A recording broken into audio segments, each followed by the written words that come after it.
कहानी की शुरुआत में हम चार जवान लड़के लड़कियों को मेक्सिको के एक रिजोर्ट में छुट्टियां मनाते हुए देखते हैं। एमी नाम की लड़की को एहसास हुआ कि उसका इयररिंग कहीं खो गया है, लेकिन खुशकिस्मती से एक जर्मन टूरिस्ट जिसका नाम मैटियस है, उसे वो झुमका स्विमिंग पूल में मिला और उसने वापस कर दिया। बाकी सबने उसका शुक्रिया अदा करते हुए उसे ड्रिंक्स के लिए बुलाया और वहां उन्हें पता चला कि मैटियस मेक्सिको अपने भाई को ढूंढने आया है, जो अपनी आर्कियोलॉजिस्ट गर्लफ्रेंड के साथ वहां पास में ही मौजूद एक बहुत पुराने प्राचीन खंडर में गया था। वो जगह बहुत ज्यादा रहस्यमयी है, आज तक किसी गाइड बुक में भी नहीं आई। बाकी सब भी वहां जाने के लिए बहुत उत्सुक हो गए, तो मैटियस ने उन्हें कहा कि चलो फिर साथ में कल। अगले दिन सभी लोग उस रहस्यमयी जगह पर जाने के लिए तैयार हो गए।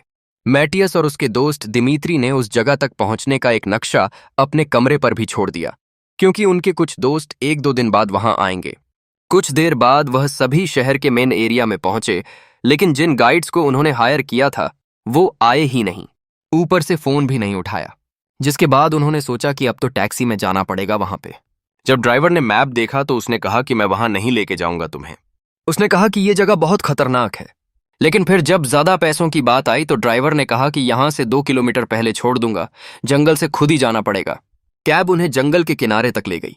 वो लोग परेशान थे कि वापस कैसे जाएंगे, लेकिन शायद मैथियस के फोन पर सिग्नल आ रहे थे और उसने ड्राइवर का विजिटिंग कार्ड भी ले लिया। जंगल की झाड़ियों में अटकी हुए उन्हें मैथियस के भाई की जीप मिली, जिसके बाद ये पक्का हो गया कि वो यहां पर ही आया है। मैप को फॉलो करते हुए उन्होंने जंगल पार करना शुरू किया और रास्ते में एक तालाब के पास रुक गए। तभी उन्होंने देखा कि कुछ आदिवासी लोग उन्हें दूर से देख रहे हैं। उन्होंने कुछ बच्चों से बात करने की कोशिश भी की, लेकिन कोई रिएक्शन नहीं मिला। तभी अचानक मैथियस कुछ पत्ते और डंडियां हटाकर एक छुपा हुआ रास्ता दिखाता है। एमी को शक हुआ कि कुछ तो दिक्कत है यहाँ, रास्ते को छुपाया क्यों गया था। लेकिन जेफ ने कहा कि इन छोटी मोटी चीजों पर इतना ध्यान मत दो, और एमी को अपने साथ खींचकर आगे ले गया। काफी चलने के बाद ग्रुप को एक पुराना खंडहर मिला। उस जगह को देखकर सब लोग हैरान रह गए। एमी तस्वीरें खींचने लगी और मैथियस को अपने भाई का टेंट बिल्डिंग के ऊपर दिखा। अचानक एक आदिवासी घोड़े पर आया और अपनी जुबान में उनके ऊपर चिल्लाने लगा। घोड़ा डर गया और आगे आने से इनकार करने लगा। जेफ को लगा कि इसे पैसे चाहिए और उसे कुछ पैसे देने की कोशिश करने लगा, लेकिन उस आदमी ने मना कर दिया। थोड़ी देर बाद 2 और लोग आते हैं। मैथियस ने अपने भाई की फोटो फोन पर दिखाई। तभी एक आदिवासी उसे पकड़कर देखने लगा। तभी एमी ने फोटो लेने के चक्कर में पीछे हटकर एक पौधे पर कदम रख दिया। ये देखकर वो आदिवासी पागल हो गए और धमकी देने लगे कि मार देंगे तुम लोगों को। दिमित्री ने फोटो लेने के लिए पौधे पर चढ़कर कैमरा उठा लिया और तब तो और भी ज्यादा हंगामा हो गया। जब वो कैमरा वापस करने की कोशिश करने लगा, तब तो आदिवासी ने उसके सीने में तीर मार दिया और फिर उसके चेहरे पर गोली चला दी। बाकी सब घबरा गए और सीढ़ियों पर दौड़कर खंडहर के ऊपर चढ़ गए ताकि उन आदिवासियों से बचा जा सके। उन्हें और भी लोग आते हुए दिखाई दिए, जिन्होंने खंडहर को हर तरफ से घेर लिया, लेकिन वो उनके पीछे ऊपर नहीं जाते। ऊपर पहुंचकर उन्हें वो जगह मिल गई जहां उसका भाई और उसकी गर्लफ्रेंड आए होंगे, लेकिन वहां एक भी इंसान नहीं था। किसी के फोन पर सिग्नल नहीं था और मैथियस का फोन अभी भी उन लोगों के पास था। खंडर के बीच में एक गहरा गड्ढा था, लेकिन नीचे जाने का कोई सुरक्षित रास्ता नहीं था। मैथियस ने अपने भाई का नाम चिल्लाया। तभी उसे झाड़ियों में एक पैर नजर आया। जब उसने पौधे को तोड़कर देखा तो वो उसके भाई की लाश थी। जेफ ने नीचे खड़े लोगों को देखा। वो सभी खंडहर के इर्द गिर्द ही कैंप बनाने लगे। मैथियस जब अपने भाई के पास से दूर हटा तो उसके हाथ पर कुछ एलर्जिक रिएक्शन हो गया, क्योंकि उसने पौधे को छुआ था। ग्रुप बैठकर सोचने लगा कि अब क्या करना चाहिए, क्योंकि ये तो साफ था कि वो आदिवासी उन्हें वापस नहीं जाने देंगे। जेफ ने कहा कि हमें बस इंतजार करना चाहिए, क्योंकि होटल वालों के पैसे थोड़ी दिए हैं हमने। वो पुलिस को बुलाएंगे अगर हम वापस नहीं गए तो, और दिमित्री के जो दोस्त आने वाले हैं वो भी शायद उन्हें ढूंढते हुए आ जाएं। तभी उन्हें एक फोन बजने की आवाज सुनाई दी, जो कि उस गड्ढे से आ रही थी। मैथियस ने एक लालटेन उठाई और अपने शरीर पर रस्सी बांधकर नीचे उतरना शुरू कर दिया, लेकिन कुछ ही सेकंडों बाद रस्सी टूट गई और मैथियस अंधेरे में गिर गया। उन्हें लालटेन के टूटने की आवाज सुनाई दी और मैथियस की दर्द भरी आवाज भी। उन लोगों ने एक और रस्सी तैयार की और इस बार स्टेसी को नीचे उतारा, जो एक दूसरी लालटेन लेकर नीचे उतरी। नीचे जाते हुए रस्सी खत्म हो गई और ऊपर से लड़कों ने कहा कि रस्सी इतनी है बस, लेकिन स्टेसी अभी नीचे नहीं पहुंची थी। उसने नीचे देखा तो मैथियस को वो दिख गई।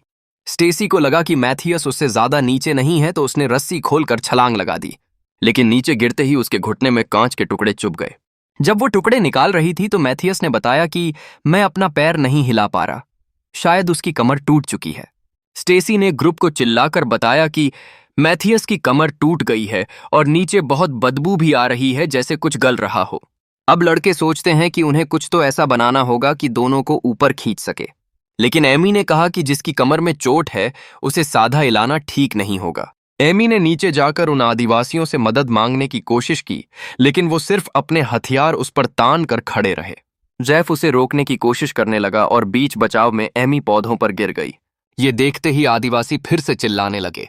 एमी गुस्से में आ गई और कुछ बेलों को उनकी तरफ फेंकने लगी। ज्यादातर लोग उससे बच गए, लेकिन उस बेल ने एक बच्चे को छू लिया।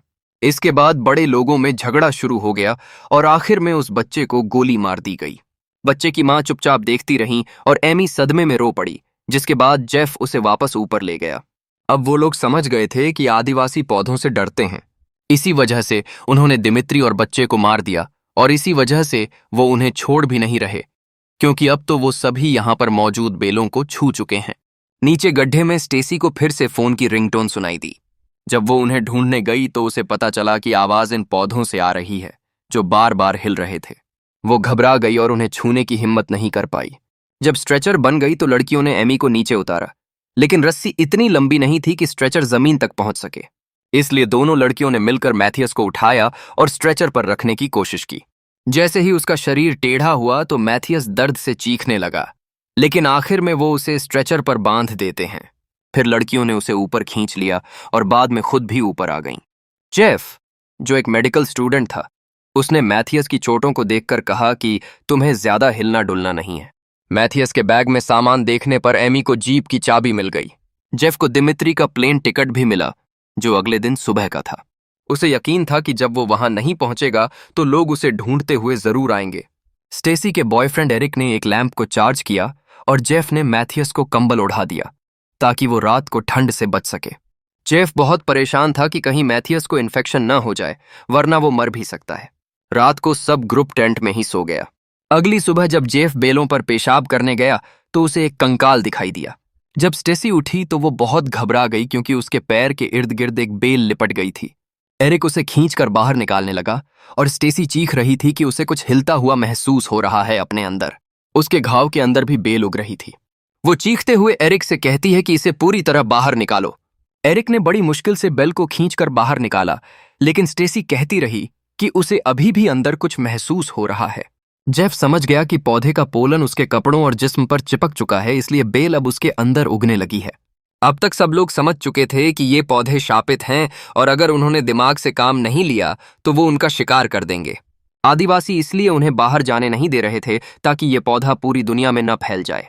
इसी दौरान मैथियस ने भी कहा कि उसके साथ कुछ गड़बड़ है। एमी ने मैथियस के पैर से कंबल हटाया, जिसे देखकर सब शॉक हो गए। उसके दोनों पैरों को पूरी तरह बेलों ने जकड़ लिया था। मैथियस दर्द से कराह रहा था। जेफ ने कहा कि अगर बेल अंदर तक पहुंच गई तो उसकी जान खतरे में है। जेफ ने तुरंत एमी की मदद की बेल को निकालने में, लेकिन अब उसके पैर पर इतने ज्यादा घाव हो गए थे कि सब साफ करना बहुत मुश्किल हो गया। उसी वक्त गड्ढे के नीचे से फोन बजने की आवाज आई, जिसके बाद एमी और स्टेसी टॉर्च लेकर नीचे उतर गईं। फोन की आवाज एक गुफा से आ रही थी, इसलिए उन्हें मजबूरन बेल पर पैर रखकर आगे बढ़ना पड़ा। टनल के अंदर उन्हें एक आर्कियोलॉजिस्ट, जो शायद मैथियस की गर्लफ्रेंड थी, बेल में उलझी हुई मिली। जब उन्होंने उसे घुमाया तो पता चला कि वो मर चुकी थी। उसके हाथ में एक फोन था। लड़कियों ने तुरंत उसे पकड़ लिया, लेकिन देखा कि वो तो पहले ही टूट चुका है। अचानक फिर से रिंगटोन बजने लगी। एमी ने ध्यान से देखा तो समझ आया कि आवाज तो बेल के फूलों से आ रही है, जो वाइब्रेट करके फोन जैसी आवाज निकाल रहे थे।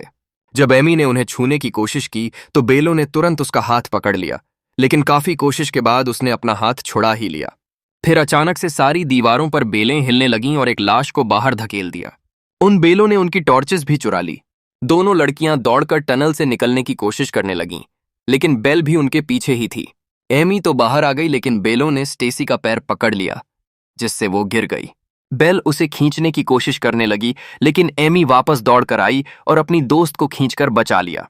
दोनों मिलकर रस्सी तक पहुंची और जल्दी से बाकी सबको आवाज लगाई। तभी लड़कों ने रस्सी खींचना शुरू कर दिया। रस्सी के साथ साथ बेल भी उन तक पहुंचने की कोशिश कर रही थी, लेकिन खुशकिस्मती से दोनों लड़कियां ऊपर पहुंचने में कामयाब हो गईं। ऊपर आकर सभी लोग बैठकर डिस्कस करने लगे कि आखिर हुआ क्या और अब आगे क्या करना चाहिए। एरिक ने कहा कि हमें यहां से निकलकर मदद मांगनी होगी, लेकिन जेफ ने हाथ दिलाया कि वो नीचे खड़े हैं ना आदिवासी, गोली मार देंगे, समझा। जेफ ने कहा कि हम यूएस सिटीजन्स हैं, कोई ना कोई हमें बचाने जरूर आएगा, हमें सिर्फ तब तक यहां पर जिंदा रहना है। इसके बाद उन्होंने खाना और पानी निकाला। सभी लोगों ने सोच समझकर सिर्फ एक एक बाइट खाई। जेफ ने थोड़ा पानी मैथियस को भी दिया और देखा कि उसकी हालत बहुत खराब हो गई है। तब उसने सबको बताया कि देखो, अगर इसे बचाना है तो इसका पैर काटना होगा ताकि इन्फेक्शन उसके शरीर में ना फैल जाए। सबके बीच में एक और झगड़ा हुआ, लेकिन मैथियस ने खुद कहा कि काट दो इसे। जब लड़कियां टेंट में इंतजार कर रही थीं, तो जेफ ने मैथियस को शराब पिलाई और उसके मुंह में एक बेल्ट डाल दी ताकि वो दर्द होने पर उसे काट सके। एरिक ने उसके पैर को पकड़कर दबाया और जेफ ने एक पत्थर गर्म करके उसकी टांग तोड़ दी और आखिरकार उसके पास जो था उससे सर्जरी कर दी। ये एक दिन में मेडिकल स्टूडेंट से सर्जन बना है, सबसे तेज डॉक्टर है ये। मैथियस चीखने चिल्लाने लगा और एरिक को उसके ऊपर वाले जिस्म को दबाना पड़ा। फिर जेफ ने गरम आयरन पैन से उसके घाव को जलाकर बंद कर दिया। मैथियस की चीखों की आवाज सुनकर लड़कियां टेंट से बाहर निकलीं और जेफ पर चिल्लाने लगीं, लेकिन वो आदिवासी अभी भी खंडर के इर्द गिर्द घूम रहे थे। टेंट के अंदर स्टेसी लगातार रोती रही, जबकि बाहर एमी और एरिक बैठकर बातें करने लगे। जल्द ही एमी भी एरिक के कंधे पर अपना सर रखकर रोने लगी। एरिक उसे संभालने लगा और एमी की रोती हुई आवाज सुनकर स्टेसी बाहर निकली और उसे लगा कि एमी उसके बॉयफ्रेंड को पटाने की कोशिश कर रही है। फिर उनके बीच में नई बहस शुरू हो गई। सब इसी बात में उलझे हुए थे। किसी का ध्यान ही नहीं गया कि बेल धीरे धीरे मैथियस तक पहुंच रही थी। उस बेल ने मैथियस के मुंह के अंदर घुसकर उसे मार डाला। जब जेफ को पता चला तो वो बेल को खींचने की कोशिश करने लगा। तब तक बहुत देर हो चुकी थी और मैथियस मर गया। ये देखकर स्टेसी घबरा गई और उसने कहा कि ये बेल मेरे अंदर भी है, मुझे भी मार देगी। वो छुरी पकड़कर देखने लगी कि कहीं मेरे अंदर बेल तो नहीं उग रही, लेकिन एरिक उसे रोक लेता है कि कहीं वो कुछ गलत ना कर बैठे। लेकिन स्टेसी ने गुस्से में चीखकर एरिक को दूर कर दिया। अचानक सबको आवाज सुनाई दी। बेल के फूल स्टेसी की आवाज को कॉपी कर रहे थे, उसकी बोली हुई लाइन को उसी की टोन में रिपीट कर रहे थे। अगली सुबह जेफ और एमी ने देखा कि वो आदिवासी खंडर के इर्द गिर्द जमीन पर नमक डाल रहे होते हैं ताकि बेल को उसी एरिया तक सीमित रखा जा सके। जेफ ने बताया कि यह पौधा बहुत पुराना है क्योंकि आसपास कोई जानवर भी नहीं आता। उसी वक्त एरिक ने टेंट से बाहर आकर कहा कि स्टेसी के साथ कुछ दिक्कत है। जब उन्होंने उसे देखा तो समझ गए कि उसकी खाल के अंदर बेल हिल रही है और वो चाहती है कि उसे निकाल दिया जाए। स्टेसी ने कहा कि कुछ भी करो, लेकिन इसे बाहर निकालो। जेफ ने उसके पैर पर थोड़ी अल्कोहल डाली, छुरी से एक कट लगाया और हाथ डाल के बेल को खींचने लगा। स्टेसी को बहुत दर्द हो रहा था, लेकिन फिर भी उसने कहा कि ये काम जारी रखो, इस बेल को बाहर निकालो मेरे अंदर से। जेफ ने उसकी पीठ पर भी कट लगाकर बेल को बाहर निकाला। जख्म बंद करने के बाद ग्रुप ने अपना आखिरी खाना खाया। स्टेसी अभी भी पूरी तरह होश में नहीं थी, पर कह रही थी कि अभी भी मेरे अंदर वो बेल है। सब उसे रोकने लगे कि कहीं वो खुद कट मार के उसे निकालने की कोशिश न करे। एमी ने उसे पानी की बोतल दी। जब स्टेसी पानी पीने लगी तो सबकी नजर उसके माथे पर पड़ी। साफ दिख रहा था कि उसके अंदर भी बेल हिल रही है। उनके रिएक्शन देखकर स्टेसी समझ जाती है कि कुछ तो गड़बड़ है। एरिक ने कहा कि कोई उन्हें बचाने आ नहीं आएगा, उन्हें खुद ही रात के अंधेरे का फायदा उठाकर यहां से निकलना होगा। बाद में जब सभी लोग कुछ देर के लिए सो रहे थे तो स्टेसी को एक आवाज सुनाई दी। वो टेंट से बाहर निकली, हाथ में एक छुरी लेकर। उसे वो फूल अपनी आवाज दोहराते हुए सुनाई देते हैं। कुछ देर बाद जब सब लोग बाहर आए तो स्टेसी को देखकर हक्के बक्के रह गए। उसके शरीर में कई जगह से खून बह रहा था। उसका दिमाग पूरी तरह से खराब हो चुका था। वो बस बेल को बाहर निकालना चाहती थी। जब जेफ ने उसे रोकने की कोशिश की तो उसने उसके हाथ में छुरी मार दी। फिर एरिक उसे रोकता है, लेकिन स्टेसी ने गुस्से में गलती से उसके सीने में छुरा घोंप दिया। एरिक तुरंत गिरकर मर गया और ये सब देखकर स्टेसी पूरी तरह से टूट गई। कुछ ही पलों बाद वो बेल एरिक की लाश को पैरों से खींचकर ले गई। स्टेसी अब इस दर्द को बर्दाश्त नहीं कर पा रही थी और उसने सबसे दया की भीख मांगी। तभी जेफ ने आगे बढ़कर स्टेसी को मार डाला ताकि वो और न तड़पे। इसके बाद जेफ ने एमी के कपड़ों पर खून लगा दिया और उसके हाथ में जीप की चाबी देते हुए कहा कि जो भी हो जाए तुम भागना बंद मत करना। फिर वो एमी को उठाकर नीचे ले गया और जमीन पर गिराकर ऐसा दिखाया जैसे वो मर चुकी हो। जाने से पहले जेफ ने हौले से एमी को अलविदा कहा। फिर जेफ वहां से थोड़ा साइड में जाकर उन आदिवासियों से बात करने लगा ताकि उनका ध्यान अपनी तरफ खींच सके। जब उसने देखा कि मैं लोगों को काफी दूर ले आया हूं, तभी अचानक उसने आगे कदम रखा और जोर से एमी का नाम पुकारा। ये सुनकर एमी तुरंत वहां से भागने लगी। दूसरी तरफ आदिवासियों ने तुरंत ही तीर चलाकर जेफ को मार डाला। जब वो बेल जेफ को पैरों से पकड़कर खींचने लगी तो आदिवासियों के लीडर ने उसके सर पर गोली मारकर उसे एक आसान मौत दी ताकि वो ज्यादा ना तड़पे।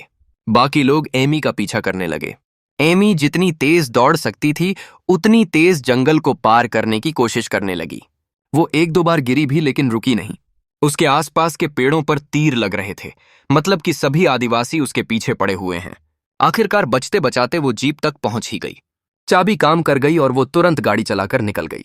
लेकिन कहानी के आखिर में हमने देखा कि उसके चेहरे में भी एक बेल हिल रही थी, यानी जिस बेल को वो आदिवासी यहीं पर रोकना चाहते थे अब वो बाकी की दुनिया में भी फैल सकती है।